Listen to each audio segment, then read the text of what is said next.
action must be grounded in evidence. In a rapidly changing world, no government can rely solely on instinct or tradition to guide policy. We need research, we need data, we need global best practice and advice from experts to inform our decision. This is why evidence led policy making is so central to our reform agenda. It allows us to ask the right questions. Which interventions truly improve learning outcomes? How do we ensure limited resources are allocated equitably and effectively? And number three, which reforms will position South Africa's young people for success? The answers to these questions cannot be generated by government alone. Government does not have a monopoly on on good ideas. We require the insights of experts, the lived experience and expertise of practitioners, the wisdom of researchers, and the constructive critique of civil society. Our task is to govern wisely, guided by evidence, humility, and an openness to knowledge. It is in that spirit that I'm proud today to formally announce the appointment of the new members of the National Education and Training Council. The council consists of the following individual: Mrs. Deterin, Dr. Kohliso, Miss Mabaso, Miss Mamashela, Prof. Mackenzie, Prof. Mintz, Mr. Munjane, Miss Mutaung, Prof. Roberts, Miss Ramala, Miss Samuels, Dr. Singh, Dr. Tani, Miss Vinderfold, and Dr. Wills. These members of the council reflect a deliberate effort to bring together a wide spectrum of expertise in education policy, curriculum development and delivery, pedagogy and education management and governance. It's important to emphasize that in line with its founding regulations, the NEDC is deliberately diverse but not constituency-based. Members contribute as individuals on the strength of their expertise and professional experience. These new members bring with them decades of classroom experience, experience in districts, education departments, and experience in academia.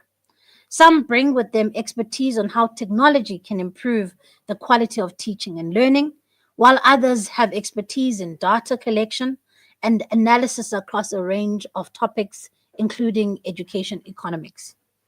A summary of their credentials will be provided to you after this briefing so you can go through it yourself.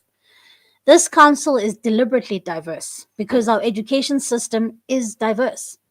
Its members bring knowledge that is both local and global, both theoretical and practical.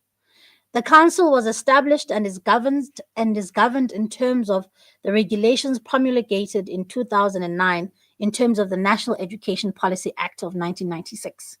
It's not a new invention, but rather a vital institution whose time has come to be at the forefront of our reform agenda.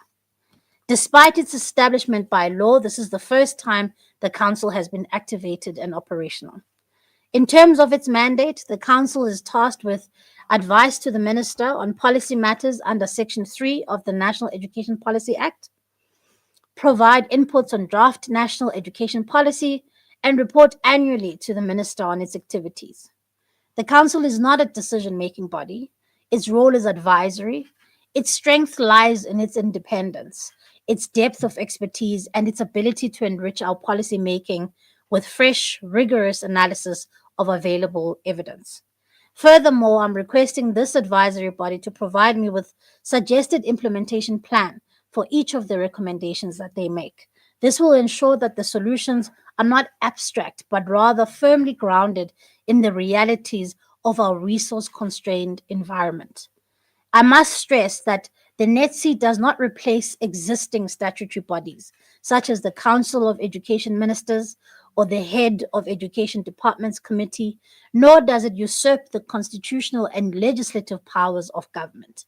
In fact, the Council supplements the work of these bodies and of government. The Council is designed to strengthen our decision-making. It is a sounding board, a source of evidence, and a forum of testing ideas before they're translated into policy. It is, in short, a mechanism to ensure that our reforms are not only bold, but they're also smart, equitable, implementable, and sustainable.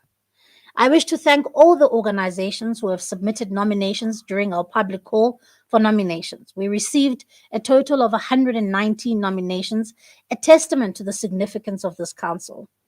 The council is free to co-opt up to 4 additional members into their ranks and may appoint an ad hoc and standing committees individuals who may be not only members but who might have valuable experience and skills to help the council discharge its functions.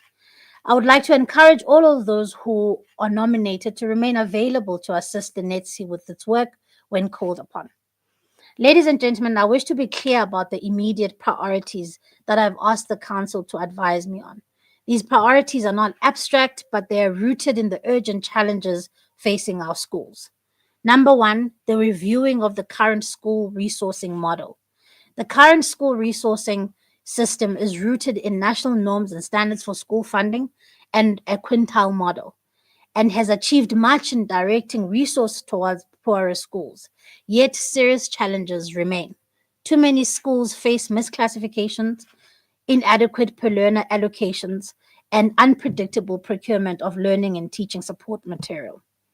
For example, I visited a school in Glen Vista in Johannesburg last month. The school is classified as a quintile 5 school solely on the basis that it is based in Glen Vista. But the reality is that that school serves children from families who are impoverished and should ordinarily qualify for higher financial support than it currently has. The Council must therefore advise on a strengthened model that is fairer, that is adequate and sustainable, and smarter. Number two, the review of assessment, promotion, and progression requirements. For too long, the public debate has been clouded by a misconception of the so-called 30% pass rate. This risks undermining the confidence in our system while distracting from real issues. The truth is that assessment, progression, and promotion policies exist to ensure that learners master knowledge, skills at each phase from grade R to grade 12. The Council must therefore provide advice on whether our current assessment